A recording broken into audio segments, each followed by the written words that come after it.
네, 어제 뉴스 보니까 코로나 확진자 누적 확진자 수가 1,700만이 넘었더라고요. 그래서 전 아직 안 걸렸거든요. 이런 사람을 천연기념물이다. 1,700만 명이 넘게 누적 확진자가 생겼어요. 요즘에는 점점 떨어져서 이제 많이 감소 많이 됐더라고요. 그래도 조심해야겠죠, 그죠? 예. 어쨌든 참 어려운 시기를 지나온 것 같아요. 2년 한 반 동안 어려운 시기를 잘 지나온 것 같아요. 어려움도 많이 있었지만 또 하나님의 보호하심도 참 컸어요. 다들 어렵다고 하는데 그래도 살아냈고 또 교회들도 참 위기다 이제 그랬는데 또 교회들이 이제 회복되는 것만 남았어요. 우리 교회도 계속 부흥되고 있어요. 많이들 오셨잖아요. 네. 와 진짜 한 10명 모여서 예배하고 방송팀만 또 우리 아무도 없이 그냥 교육자들 한 2명, 3명, 4명 이렇게 앉아있고 또 방송팀하고 예배하고 그런 날이 진짜 엊그제가 됐었는데 이제는 이제 어저께 야곱전도에서 고기를 구워 먹었습니다. 옥상에서. 기적 같은 일이죠. 이런 날이 오는구나 그랬어요. 너무 좋더라고요, 전 개인적으로. 네. 좀 빨리 회복됐으면 좋겠다는 거예요. 뭐 다른 것보다 서로 만나서 교제하는 거. 교회라는 것은 그냥 뭐 예배 드리는 것만이 교회가 아니거든요. 교회가 제대로 기능을 하려면 서로 교제가 있어야 돼요. 교제가 끊어지니까 오늘 죽겠더라고요. 그럼 감옥이 왜 괴롭습니까? 교제할 수 없으니까 괴로운 거거든요. 학교에서 애들이 왜 수업 시간에 힘들어해요? 옆에 하고 말하지 못하게 하니까 힘들어하는 거예요. 말하게 한다. 그럼 학교에서 힘들 일이 하나도 없어요. 힘들어요. 왜? 말하고 싶은데. 놀고 싶은데 못 노니까. 교회도 그렇거든요. 함께 교제하고 떡을 떼는 거예요, 교회는. 교제하고 예배하는 것이죠. 예배가 빨리 회복되도록 여러분 기도 많이 해 주시기를 바랍니다. 5월 마지막 주일에 우리 직분자 뽑는 투표하는 날이 있습니다. 6월 1일 날은 지방선거 하는 날이 있죠. 투표가 겹쳐서 있는 거예요. 교회 투표하고 그다음에 지방선거하고. 네. 아마 우리 교회 투표율은 지방선거의 투표율보다 훨씬 더 높을 거예요. 또 그래야 된다고 생각하고요.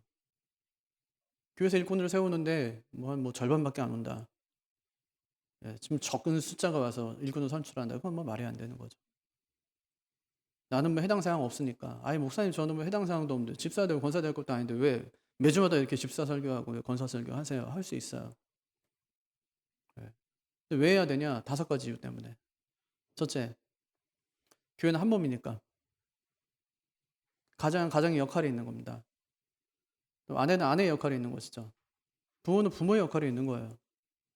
역할을 모른다. 그럼 그때부터 문제가 생기죠. 애는 낳았어요. 부모가 자기가 뭘 해야 되는지 하나도 모르는 거예요. 애 먹이지도 않아요. 죽겠죠? 돌보지 않아요. 죽겠죠?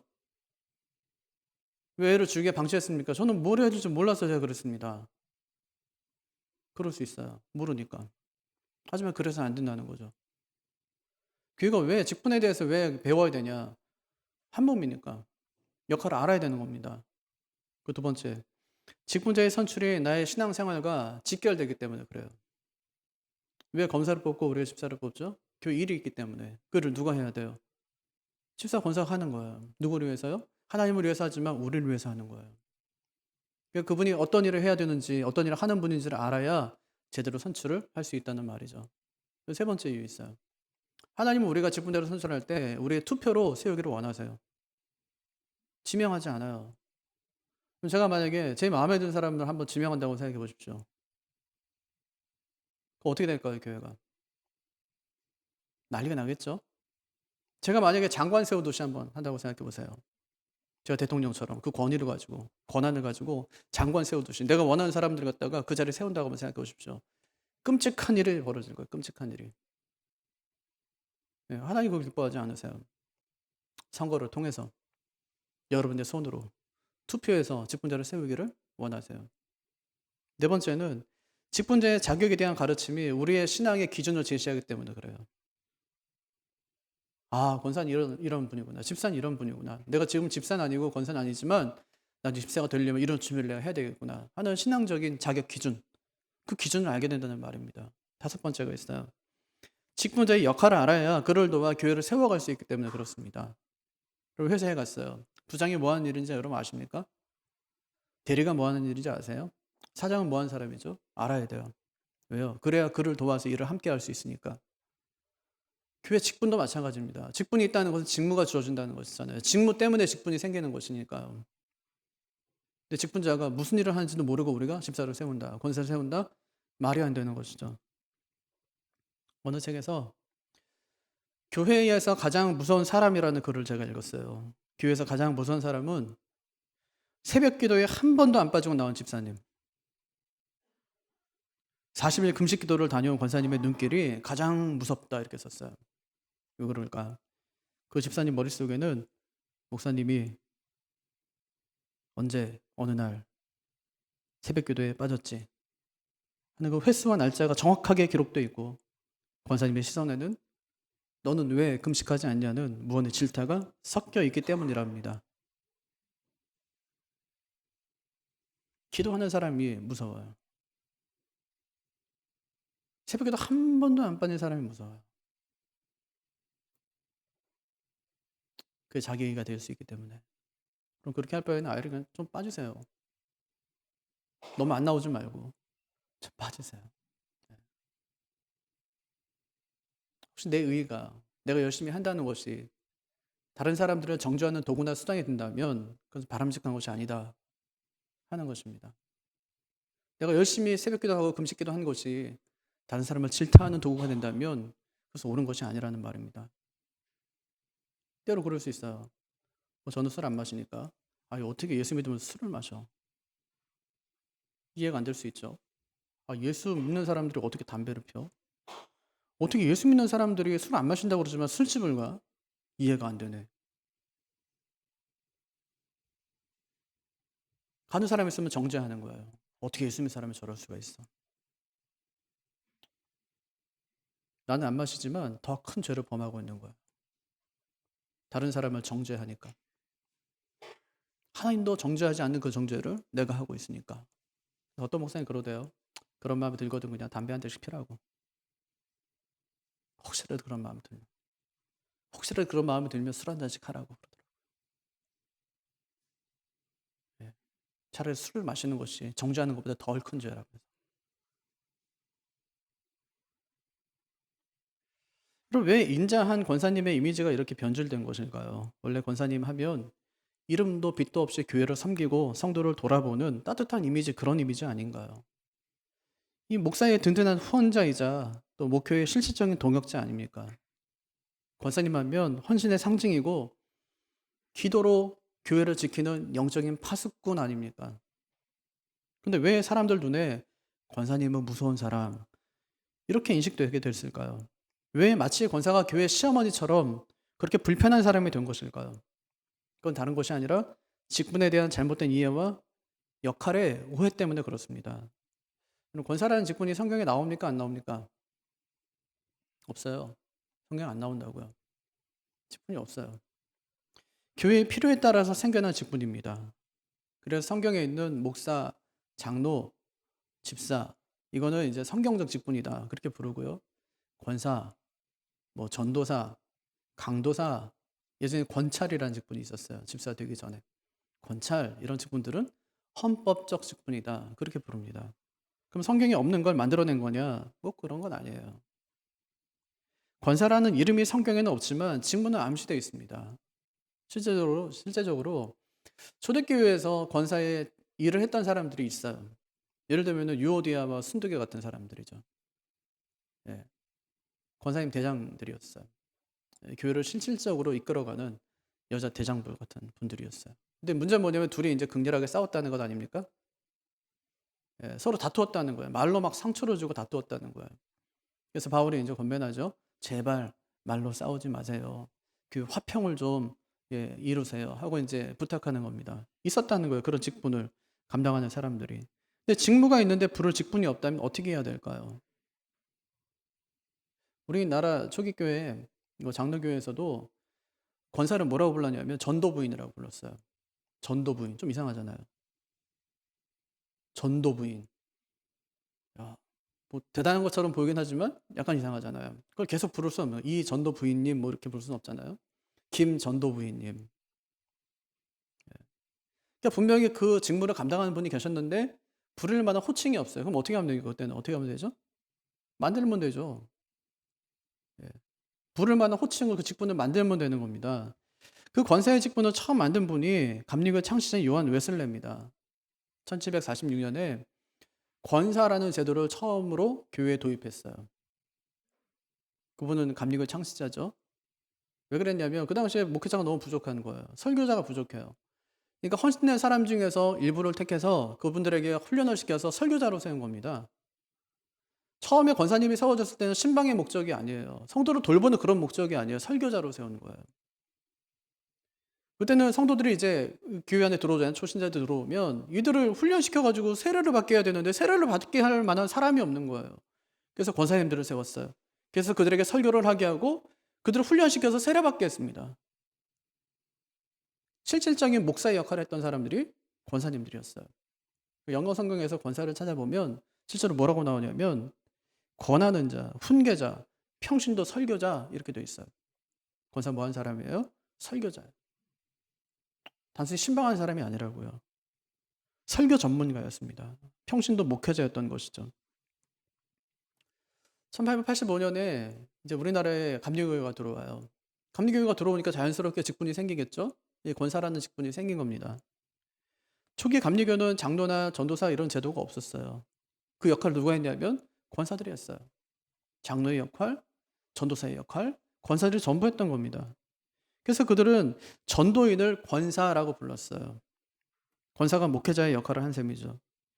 그러던 중에 일제 말기에 기독교가 통폐합하는 과정에서 장로가 생기고 전도사가 생기고 이런 직분들이 감리교 안에 들어왔던 겁니다. 지금도 감리교에 가면은 권사님들 중에 여자만 있는 게 아니에요. 남자 권사님들이 계세요. 저희 할아버지가 남자 권사님이셨거든요. 장로교회 안수 집사님과 같은 그런 분들입니다. 차이가 있다면 감리교회 권사는 임기가 1년인데 반해서 장로교는 이제 항존직이라는 것밖에 없죠. 장로교가 권사 제도를 받아들인 것은 1955년 제40회 총회였습니다. 요즘은 몇몇 장로교단에서 여성 목사도 세우고 또 여성 장로도 세웁니다. 하지만 당시 장로교는 여성 안수를 허락하지 않았습니다. 안수는 할 수 없고 여성 지도자는 세워야 되겠고 그래서 도입한 것이 감리교회 제도인 권사의 직분이었습니다. 이 권사의 제도가 교회 활력을 불러일으키죠. 물론 권사가 되지 못해갖고 평생 동안 그게 막 한이 된 분들도 계세요. 어떤 분은 그래요. 목사님 교회가 자기를 못 알아봐서 자기가 권사가 못 됐다는 거예요. 우리 교회 처음 개척할 때 우리 교회로 오셨어요. 신방 갔더니 그런 말을 하세요. 평생 동안 한이 된 거예요.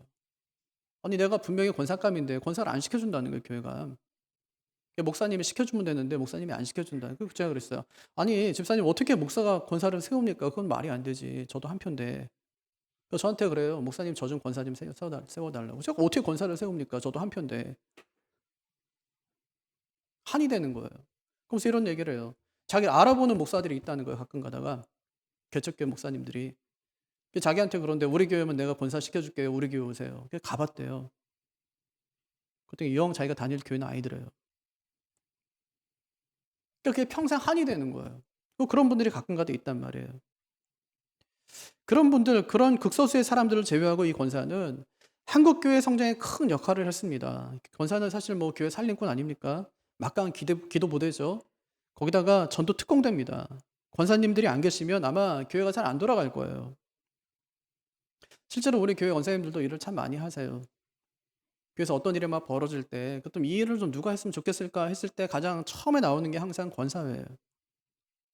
권사에 부탁하죠. 권사님들께 부탁하죠. 부탁할 때 믿음이 있습니다. 권사님들은 우리의 제안을, 우리의 부탁을 절대 거절하지 않으실 것이다. 또 실제로 그러세요. 진짜 어려운 일인데, 여러분 매주마다 뭐 식당에서 봉사하는 게 참 어려운 일이죠. 예, 매주마다 참 어려운 일이거든요. 이걸 뭐 식자재를 사와야죠. 다듬어야죠. 그리고 여기서 이제 뭐 또 이 수많은 많은 사람들이 먹는 밥을 또 해야죠. 돌아가면서 계속 그 일을 해야 되는 거예요. 참 어려운 일이죠. 누구한테 맡길 수 없는 일 아닙니까? 아니면 우리에게 만약에 뭐 한 달에 한 번이 됐든 두 달에 한 번이 됐든 뭐 집사님이 좀 책임지고 교회 밥을 좀 하세요 이러면 굉장히 부담 갖는 분들이 많을 거예요. 왜 우리한테 그런 일을 시켜? 집에서도 밥하기 힘들어 죽겠는데? 모르겠어요. 권사님들끼리 궁시렁궁시렁 될지 모르겠지만 아직 그런 말은 나오지 않아요. 힘들어서 권사 못하겠다 이런 말을 하지 않으시니까. 진짜 교회의 굳은 일, 누가 할 수 없는 일 누가 맡아서 하냐면 권사님들이 맡아서 하시는 거예요. 한국교회 어떻게 이만큼 성장했냐고요? 누구의 헌신일까요? 남자의 헌신도 참 많이 있겠지만 특히 여자분들의 헌신이에요. 너무너무 헌신을 많이 하시는 거예요. 저는 주로 이제 신방 갈 때 누가 하고 다닐까요? 가방등? 우리 순장님들, 권사님들하고 다니겠죠? 항상. 이 교회의 가장 중심적인 역할은 누가 하냐면 결국 이제 우리 권사님들이 그 일을 하시는 거예요. 구약에는 어땠을까요? 구약에서 여성의 직무는 특별히 알려진 것이 없습니다. 여자 사사 있었어요. 여자 선지자 있었지만 무슨 일을 했을까? 잘 몰라요. 잘 드러나지 않기 때문에 또 그것이 계속 명명이 이어진 것이 아니라 한시적이었습니다. 근데 신약은 좀 달라요. 예수님을 따르던 무리들이 많았습니다. 그중에 예수님의 제자들이 진짜 많았어요. 12명 말고요. 진짜 예수님의 다른 제자들이 엄청 많았단 말이에요. 근데 그들 중에 상당수가 여성들이었습니다. 예수님의 사역을 실제적으로 도왔던 사람들은 거의 여성들이었어요. 예수님 위해서 우는데 누가 옵니까 그냥. 예루살렘 여자들 울지 말래요. 나 위해 울지 말고 네 자녀들을 위해 울라 그렇게 말씀하시죠. 예수님이 돌아가실 때 십자가 밑에서 누가 끝까지 앉아있는 거예요? 버티는 거예요? 여자들이에요. 예수님이 부활하실 때도 모르고 그냥 예수님의 무덤을 찾아간 것도 역시 여자들이었어요. 부활하신 예수님 처음 만난 것도 역시 여자들이었어요. 예수님 주변에는 수많은 여인들이 있었어요. 예수님과 동역하는 그 여인들이었죠. 숫자가 많다는 것은 그만큼 역할도 컸다는 말일 겁니다. 그래서 바울이요, 이 서신서에서 여자들에 대한 가르침, 그 지침을 참 많이 둬요. 그 대표적인 게 디모데후서 5장이나 디도서 2장 같은 겁니다. 거기에 보니까 과부라는 직분이 있어요. 과부인데 직분이에요. 이게 과부가 직분이에요. 보통 과부는 두 종류거든요. 하나는 이제 도움이 필요한 과부. 또 하나는 봉사할 수 있는 과부예요. 근데 초대교회 안에는 봉사할 수 있는 과부의 직분을 받는 사람들이 진짜 많아요. 초기 교부였던 그 터툴리안이 당시 과부들의 역할에 대해 이렇게 말합니다. 그들은 기도에 힘쓰고 병자와 고아를 돌보고 감옥에 갇힌 성도를 신방하고 이방 여인들에게 복음을 전하고 이제 감미된 여인들이 세례를 받을 수 있도록 가르치는 일을 했다. 예, 이것이 이제 초기 교회의 과부들이 했던 일이었어요. 직분이 하나의 직분. 돌보고 가르치는 일을 그들이 했던 겁니다. 지금은 여러분 그 일을 누가 할까요? 권사님들이에요. 우리 교단 헌법에 보면 권사의 직무를 이렇게 말합니다. 권사는 당회의 지도 아래 교인을 신방하되 특히 병자와 궁핍한 자, 환난당한 자, 시험 중에 있는 자와 연약한 자를 위로하고 격려하며 교회의 덕을 세우기 위하여 힘쓴다 이렇게 되어 있어요. 초기 교회 과부들의 직분을 받은 사람들이 하는 일과 지금 우리 권사님들이 하는 일이 별반 다르지 않다. 그 일을 그때 했던 그 일들을 지금 이들이 감당하고 있는 겁니다. 정리하면 권사직은 성숙한 여성도의 직분으로서 거룩한 행실의 모범이 되고 모든 면에서 완전하여 귀감이 되며 가정과 교회를 잘 돌보는 직분이다. 그렇게 얘기할 수 있어요. 한마디로 말하면 권사는 권면과 돌봄의 직분이다. 그렇게 얘기할 수 있죠. 권면과 돌봄의 직분. 이런 직분을 감당하려면 자격이 필요하겠죠. 아무나 할 수 있는 것은 아니니까. 그럼 헌법적인 자격은 뭘까요? 네, 여기 보면 제일 우선 나이 제한이 있어요. 만 45세부터 만 65세.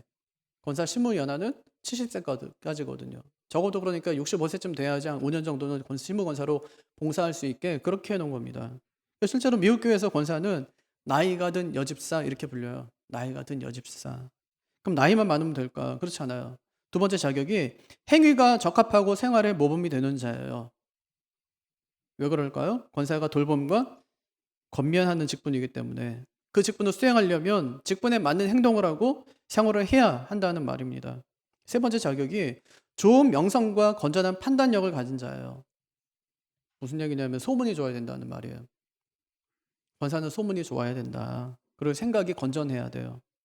이것이 헌법이 명시한 권사의 자격입니다. 그러면 성경적인 자격은 뭘까요? 오늘 말씀 보세요.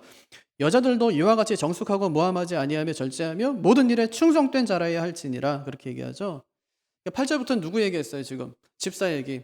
집사는 이런 사람이어야 된다. 일구의연하지 하면 안 된다. 이런 얘기를 쭉 하다가 8절, 9절, 10절은 집사 얘기. 갑자기 여자들도 이와 같이라고 이야기하면서 여자에게를 하는 거예요. 그리고 11절 지나서 12절은 다시 집사에게로 돌아가요. 많은 학자들이 그래요. 집사에게, 그 다음에 여자에게, 집사에게니까 끼인 거니까 이건 아마 집사의 아내에 관한 말일 것이다. 그렇게 얘기해요. 집사의 아내는 일해야 된다. 집사 뽑을 건데 집사의 아내 또한 우리가 볼 거다. 이렇게 얘기하면서 집사의 아내는 일해야 된다 얘기하는 거예요. 얼마 전에 대선을 치렀습니다. 그때 한참 나온 얘기가 뭐예요? 대통령이 될 당사자 이야기가 아니라 그의 아내들에 관한 이야기가 이슈가 됐어요. 아내들에게서 나오는 흠결을 이제 트집 잡게 된 거죠. 그때 이야기했어요. 우리가 대통령의 아내를 뽑는 거냐 아니면 대통령이 될 사람을 뽑는 거냐. 누굴 검증할 거냐 그거예요. 만약에 집사를 뽑는데 집사의 아내의 기준까지 이렇게 정해둔다면 어떨까요? 이거 너무 가혹하죠? 집사의 아내까지 그래야 된다면. 근데 만약에 집사의 아내가 그런 사람이어야 되고 그래야 이제 집사로 선출될 수 있다면 그건 왜 장로나 감독에 대해서는 아내에 관한 규정을 두지 않을까요? 형평성에 맞지 않아요. 그래서 이것은 집사의 아내가 어떤 사람이어야 된다는 그 자격을 이야기하는 것이 아니라 권사를 이야기하는 겁니다. 권사는 적어도 이래야 된다고 네 가지를 말하고 있는 거예요. 그중에 첫 번째가 정숙이에요. 여자들도 이와 같이 정숙하고. 정숙하다는 말을 앞에서는 이제 집사의 직무, 집사의 자격에 대해서 이야기할 때는 정중하다 그랬어요. 정숙하고 정중하다 같은 단어예요. 똑같아요. 무슨 뜻이냐면 존경할 만하다 이런 뜻입니다. 아우 저 집사님 참 대단해. 이수밖에 몰라. 그때 많이 힘들었거든. 그런데 믿음으로 이겨내더라. 야 정말 대단해. 힘들거든. 봐봐 삶이 힘들잖아. 그런데 견뎌내 믿음으로. 예배 생활하는 거 봐봐. 기도 생활하는 거 봐봐. 힘든 중에 전도하는 거 봐봐. 저 사람은 진짜 예수밖에 없어. 이거예요. 존경할 만하다. 정숙하다는 말이에요. 사도행전 6장을 보면 집사의 자격을 이야기하면서 너희 중에 성령과 지혜가 충만하고 사람들에게 칭찬받는 자 중에서 택하라 그렇게 얘기했어요. 사람들에게 칭찬받는 자 진짜 그분 참 대단해. 정숙한 거예요. 그런 사람이어야 권사의 자격에 들 수 있다고 말하는 것이죠. 이게 첫 번째, 정숙한 거. 두 번째, 모함하지 않는 자래요. 모함이라는 단어는 디아볼루스라는 단어예요. 디아볼루스. 사탄은요, 디아볼로스라는 단어예요. 모함은 누가 하는 일이죠? 사탄이 하는 일이에요. 디아볼로스가 디아볼루스 하는 거예요. 모함한다는 말은 사탄이 하는 짓을 말하는 겁니다. 이것은 다른 사람을 참소하고 고발하고 헐뜯는 행위를 말합니다. 그런 사람들의 공통된 심리적 특성이 있어요. 첫째, 그 안을 들여다보면 행복하지 않아요. 남을 험담하는 사람이요. 그 안을 들여다보면 자기 인생이 행복하지 않은 거예요. 사랑받지 못해요. 남편의 사랑을 충분히 받지 못하는 거예요. 아내의 사랑을 충분히 받지 못하는 거예요. 아이들에게 존경을 충분히 받지 못하는 거예요. 삶이 행복하지 않아요. 그 쏟아져 나오는 거죠. 다른 사람이 행복해하는 모습을 보면 그게 질투가 나요. 끌어내리고 싶어요. 그리고 내가 마치 나는 안 그런 것처럼 그렇게 사람들에게 보이고 싶어요. 행복하지 않아요. 그러니까 그런 사람 만나면 어떻게 될까요? 사랑해줘야 돼. 네. 남을 모함하고 남을 험담하고 하는 사람은 사랑해줘야 돼. 왜? 결핍이 있으니까. 사랑이 결핍돼서 나오는 행동이 바로 그런 행동이라는 말입니다. 여러분 행복해 보세요. 남의 얘기 하나요? 아니요. 남의 나쁜 얘기 아니요. 성령 충만할 때 어땠어요? 예수 만났을 때 그때 여러분 무슨 얘기 했어요? 여러분 예수 얘기밖에 안 했어요. 그런데 내 마음이 공고해지고 내 삶이 강박해지고 어려워지니까 무슨 얘기해요? 원망하고 불평하는 거예요. 나하고 생각이 다른 사람들이 미워지기 시작하는 거예요. 뒤에서 뒷담화. 네. 행복하지 않아서 그래요. 두 번째는 열등감으로 가득 차 있기 때문에 그래요. 열등감 왜 생길까요? 비교하니까. 주로 뭘 비교해요? 세 가지. 학벌, 외모, 재산. 이 세 가지 늘 비교하는 거예요. 그 사람은 어떻고 그 사람은 어떻고 이렇게 하는 것은 전부 자기 열등감 때문에 그렇습니다. 다른 사람을 깎아내리면서 자기의 자존감을 찾으려고 하는 거죠. 불쌍한 사람이에요.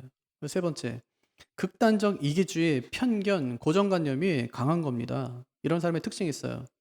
내가 싫어하는 사람을 다른 사람도 싫어했으면 좋겠는 거예요. 그래서 그 사람을 싫어하는 사람을 기필코 찾아내요. 찾아내서 카페에서 뭐 해요? 둘이 열심히 그 사람을 안주거리 삼아서 열심히 이야기를 나눠요. 담화를 나누는 거죠.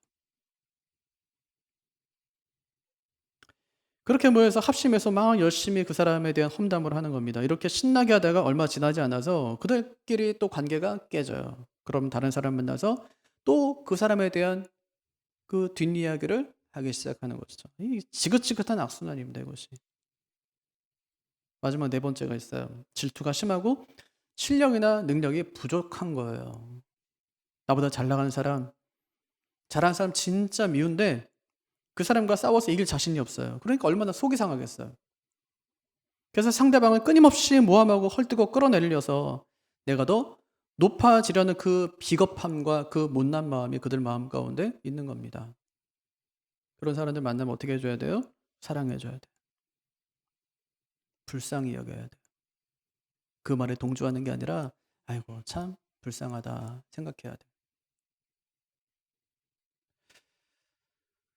조현산 목사님이 말의 힘에서 이렇게 험담하는 사람들에게 이렇게 얘기해요. 네 자식이나 신경 써라. 요약할게요 그냥. 그 긴 책인데 제가 세 개로 요약하면 이거예요. 네 남편 요즘 뭐하니? 네 집구석은? 딱 요거예요. 다른 거 아니에요. 네 자식이나 신경 써라. 남의 자식 얘기하지 말고.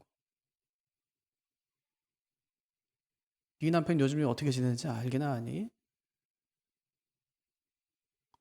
네 집구석은? 예. 어떻게 신자로 살면서 하나님이 그토록 두렵지 않냐는 말입니다. 그래서 권사가 될 사람들은 두 번째 자격이 모함하지 않아야 돼요.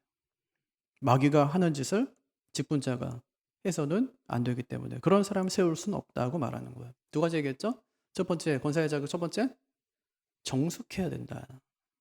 네, 존경받아야 돼요. 두 번째, 모함하지 말아야 된다. 세 번째 있어요. 절제하는 거예요. 두 가지 절제. 첫 번째는 술. 절제는 술과 관련이 있어요. 레위기 8장에 보면 제사장을 세워요. 하나님이. 왜 제사장 세우죠? 성막이 완성됐으니까. 제사 드릴 그 공간이 다 이제 완성됐어요. 이제 사람 세워야죠. 제사 드릴 사람. 레위기 8장에 제사장 세워요. 그 다음에 9장에 첫 번째 제사. 그 만들어 놓은 제단에다가 나무도 갖다 놓고 제물도 올려놔요. 그랬더니 불은 어디서 와요? 여호와로부터 불이 나와서 제단의 제물을 살아요. 와, 다 놀랐어요. 야, 하나님께서 우리에게 허락하신 이 성전이 맞구나. 예, 제단이 맞구나. 예, 성막이 맞구나. 그러면서 막 했어요. 첫 번째 제사 그렇게 드려졌어요. 근데 10장에서 원래는 여호와로부터 나온 그 불이 제단의 제물을 살랐는데 이번에는 여호와로부터 나오는 그 불이 두 사람을 살라요. 아론의 두 아들 홈리와 비나스. 왜요? 다른 불을 사용했거든요. 그 번제에서 나오는 그 숯불을 가져다가 이 향로에 불을 붙이고 펴야 되는데 그게 아니고 다른 불을 사용한 거예요. 그 다음에 나온 규정이 뭐냐면 제사장은 반드시 이 제사를 집례하러 갈 때 포도주나 독주를 마시지 말라는 규정이 생겨요. 뭐를 의미할까요? 아마 홈리와 비나스가 한잔하고 갔던 것 같아요. 아니, 제가 오늘 예배 인도해야 되는데 어저께 제가 좀 힘들어가지고 한잔했어요. 아니, 한잔했다는 말이 아니라 만약에 한잔했다고 생각해 보세요. 한잔했어. 너무 힘들어서. 과음. 평소에는 한 병 마시는데 그날 3병 마셨어. 어저께. 너무 힘들어서. 그리고 잤는데 못 일어났어요. 9시 반 예배를 나와야 되는데 깨보니까 9시 반이에요. 어떻게 할까요? 그럼 여러분 어떻게 하시겠어요, 저한테? 목사님 술 끊으세요 그러겠죠? 우리 교회에서 나가세요는 하지 않을 거 아니에요. 그럴 거예요? 목사님 술 끊으세요. 그럴 거예요. 술 마시지 마세요 이제는. 그럴 거라고요? 하나님께서 제사를 절대로 이 제사를 집례할 때 술 마시지 마라. 그렇게 하나님께서 그렇게 규정을 만드셨어요. 왜 하나님께서 그들에게 술 마시지 말라고 말씀하셨을까요? 술을 절제하지 않으면 하나님의 일을 할 수 없기 때문이에요. 그래서 집사와 권사에게 공이 말씀하는 것이 술을 절제하라는 말이에요. 술이 왼수죠. 그 원수는 가까이 해야 돼요? 멀리 해야 돼요? 멀리. 술을 절제하라. 두 번째는 말이에요. 말을 절제하래요. 에베소서 4장 29절. 무릇 더러운 말은 너희 입 밖에도 내지 말고 오직 덕을 세운 데 수용되는 대로 선한 말을 하여 듣는 자들에게 은혜를 끼치게 하라. 더러운 말은 입 밖에도 내지 말고. 무슨 말을 하래요? 선한 말을 해서 듣는 사람으로 은혜를 끼치게 하라. 말은 그런 거예요. 악한 말을 버리고 선한 말을 하라고 말씀하시는 거죠. 여러분, 더럽다는 말은 뭘까요? 더러운 말. 이거는 이제 그 헬라어 보니까 사프로스라는 단어인데, 썩은 부패해서 사용할 수 없는 그런 말입니다. 그럼 말이라는 건 로고스잖아요. 로고스, 사프로스 하면은 아무 쓸모없는 말. 다른 사람으로 하여금 쓸데없는 것을 생각나게 하는 말을 말해요. 교회 갔는데 어떤 집사님이 한마디 한 거예요. 어떤 사람에 대해. 야, 그 집사 있잖아. 이랬어. 자꾸 생각나요. 이 사람이 직접 본 것도 아닌데 건너 자기가 듣고 그 말이 진짜인지 가짜인지도 모르는 그 말을 다른 사람에게 전했는데 그 사람이 했던 말이 계속 머릿속을 떠나지 않으면서 자기를 괴롭히는 거예요.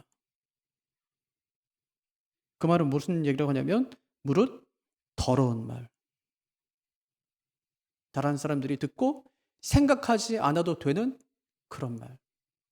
그런데 그것을 생각나게 하는 말, 더러운 말. 그런 말 입 밖에도 내지 말라. 그렇게 말하죠. 그럼 무슨 말을 할래요? 오직 덕을 세우는데 필요한 선한 말을 하라. 덕을 세우는데. 집은 헬라어 단어로 오이코스라는 말이거든요. 이 세운다는 말은 동사 데모라는 단어예요. 그 두 개가 합쳐진 거예요. 그러니까 집을 세우는데 필요한 선한 말을 하라. 그런 뜻이에요. 집은 뭘까요? 교회. 교회는 뭘로 세워지는 거예요? 돈으로 세워져요? 아니요. 말로 세워져요. 어떤 말?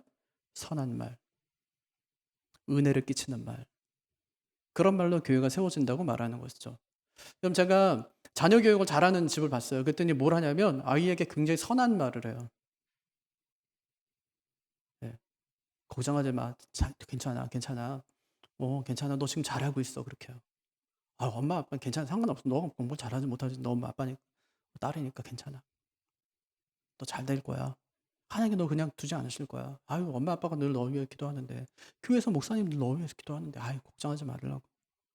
너 지금 잘하고 있다고. 그렇게 잘 키우더라고요. 근데 그렇지 않은 가정도 있어요. 이 아이 못난 놈 진짜 뭐 네가 할 수 있는 게 뭐가 있냐 이러면서. 아이고 아이고 아이고 언제까지 하나 보자. 그러면 아이고 야 공부한다고 아이고 언제까지 하나 보자. 모임 하지 않으니까 무슨 뭐 잘술 참고서 사달라고 그래. 그때도 뭐 한 거 보니까 그때 한 거 갖고 와봐 이래. 갖고 와봐. 예. 딱 하기 싫죠. 예. 그럼 목회도 그래요. 어느 땐 진짜 딱 하고 싶지 않을 때도 있어요. 예. 그럴 때 있어. 진짜 이제 못하겠다. 그럴 때도 있다니까요. 하다 보면. 진짜 못하겠다. 있어요. 뭐 남편 역할, 뭐 아내 역할 마찬가지 아닌가요? 뭐 아내의 역할은 뭐 하고 싶어갖고 막 미치겠어요. 설거지하고 싶어서 막 미치겠고, 막 청소하고 싶어갖고 막 미치겠고, 예? 뒤치덕거리 하는 거 막 미치겠어요. 하고 싶어가지고. 아니요. 딱 하고 싶지 않을 때가 있어요. 꼴 보기 싫을 때. 그래서 뭐 어떻게 하라고 말씀하냐면, 덕을 세우는데 필요한 선한 말을 하라. 그렇게 이제 이야기합니다. 그게 이제 권사가 해야 될 일이에요. 왜 그렇게 하라고 말할까요? 권사의 직분이 권면과 돌봄의 직분이기 때문에 결국 권사는요 말로 위로하는 사람이래요. 그럼 말로 위로하려면 뭘 제일 많이 해야 될까요? 기도해요. 권사는 뭐 하는 사람이에요? 기도하는 사람. 여러분 옛날 권사님들 생각해 보세요. 옛날에 우리가 잘할 때 그 50년 전의 권사님들 모습 한번 떠올려 보세요. 어떤 분이셨어요? 제가 기억하는 권사님들은 늘 예배당에 있는 권사님이었어요. 기도의 자리에 있는 권사님. 늘 눈물 뿌리면서 기도하는 권사님이었어요. 철야하고 새벽 기도하는 권사님들. 전도하는 일에 앞장섰던 분들. 그분들이 권사님이었어요. 기도의 자리에 항상 있었어요. 남들이 어려워하는 자리에 항상 있었어요. 누구의 돌봄이 필요하다고 하면 항상 권사님들이 그 자리에 먼저 앞장서서 갔어요. 그런 분들이 권사님이셨어요. 그들이 밤낮 예배당에 엎드려서 하나님 우리를 불쌍히 여기십시오 하고 교회를 부르주셨어요. 목사의 좋은 동역자였고 목회의 좋은 파트너였습니다. 그들이 그렇게 교회를 부르줄 때 하나님께서 교회를 부흥케 하고 성도들의 가정을 막 세워주시는 거예요. 그럼 모든 직분자가 기도해야 되지만 특히 권사님들은 기도하셔야 돼요. 왜냐? 기도하라고 세운 직분이기 때문에. 그래서 권사님 두 가지 절제해야 된대요. 첫째 뭐라고요? 술. 둘째 말. 술은 끊고 기도는 하고. 세 가지 말씀드렸네요. 첫 번째 자격 정숙해야 된다. 둘째 모함하지 말아야 된다. 셋째 절제해야 돼요. 네 번째 뭘까요? 충성이에요. 충성. 집사 자격 보니까 더러운 일을 탐하지 아니하고 이렇게 되어 있어요. 집사는. 왜냐? 돈에 관해서만 신실하면 돼요. 교회에서. 돈 맡은 사람이기 때문에. 근데 권사는 아니에요. 뭐라고 그래요? 모든 일에 충성해라 그렇게 얘기해요. 모든 일. 그러니까 권사의 직분이 훨씬 더 무거워요. 기대하는 것이 훨씬 더 크다고요. 더 엄격하다는 말입니다. 그럼 이렇게 완벽한 사람을 권사로 뽑으라는 얘기냐? 아니요. 이런 사람이 어디 있어요, 세상에. 그런데요. 여러분이 평소에 존경하는 그 권사님 한번 떠올려 보세요. 여러분도 아마 한두 분 정도 생각나시는 분이 계실 거예요. 그 권사님하고요. 그럼 그 권사님 어떤 분이십니까? 아마 모든 일에 충성 때문일 거예요. 이런 사람이 어디 있었는데 생각해보니까 그 권사님 생각해보니까 진짜 모든 일에 충성돼요. 그런 사람이 권사 되어야 된단 말이에요. 없는 거 아니에요. 있더라고요. 그런 사람을 권사로 세우라 말씀하세요. 그게 바로 충성인 거예요. 그럼 왜 그런 분을 권사로 세우라고 할까요? 그래야지 어려운 성도들을 돌보고 그들에게 따뜻하게 권면해서 그들의 가정을 세울 수 있기 때문이에요. 말씀 정리하겠습니다. 오늘 말씀은요. 권사의 자격을 네 가지로 말씀하셨어요. 첫째, 정숙해야 된다. 둘째, 모함하지 말아야 된다. 셋째, 절제해야 된다. 뭐 절제요? 술과 말. 네 번째, 충성돼야 된다. 그렇게 네 가지로 정리했어요. 어쩌면 오늘 말씀 듣고 목사님 아무래도 저는 권사 후보에서 빠져야 될 것 같습니다. 하고 생각하는 분들이 계실지 모르겠습니다. 맞아요. 우린 다 연약한 사람이기 때문에 어쩌면은 이 네 가지 자격 중에서 하나도 들지 않는 그런 사람일지도 모릅니다. 그러니까 이번 투표에서 떨어져도 이상할 게 하나도 없어요. 그렇죠? 연약한 사람이기 때문에. 그런데 자격도 안 된 이렇게 안 되는 우리를 이렇게 불러서 쓰려는 것이 얼마나 감사하냐는 말입니다. 그래서 바울의 고백처럼 하나님께서 우리에게 이 직분을 주신 것은 우리를 충성되이 여겨 이 직분을 맡기셨으니. 다른 이유가 아니에요. 난 충성스럽지 않다고요. 그런데 충성스럽게 여겨주셨어요. 나 의롭지 않아요. 근데 주님께 나를 의롭게 여겨주셨어요. 그래서 나를 구원하세요. 이걸 가리켜서 우리는 은혜라고 이제 이야기하죠. 직분자 선출을 앞두고 우리가 해야 될 두 가지 일이 있습니다. 첫 번째는 앞으로 2주 동안 매일 기도하는 거예요. 9.11 기도. 매일 9시에 1분 동안 직분자 선출을 위해서 기도하는 겁니다. 하늘 우리 교회에 좋은 직분자 허락해 주십시오. 10명의 권사님, 5분의 안수 집사님 꼭 허락해 주십시오. 기도해 주시기를 바라요. 두 번째는 5월 29일 선거에 전교인이 투표에 참여하는 것입니다. 세례교인 이상이면 우리 교회 나온 지 6개월 이상이 되었다면 꼭 나오셔서 투표에 참여해 주시는 겁니다. 제가 요즘에 가끔 악몽을 꿔요. 투표하는 날 이 자리에 30명이 앉아서 권사 집사를 뽑는 거예요. 너무 괴로운 꿈이에요. 권사를 뽑겠다고 집사를 뽑겠다고 했는데 아무도 관심이 없어요.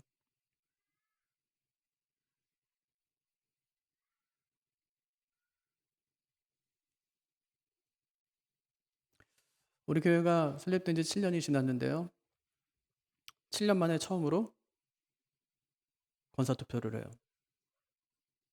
우리가 처음에 서울시민교회에서 분립하고 이 교회에 와서 거기 있는 분들이 권사로 집사로 그때 투표를 한번 했어요. 7년 전에.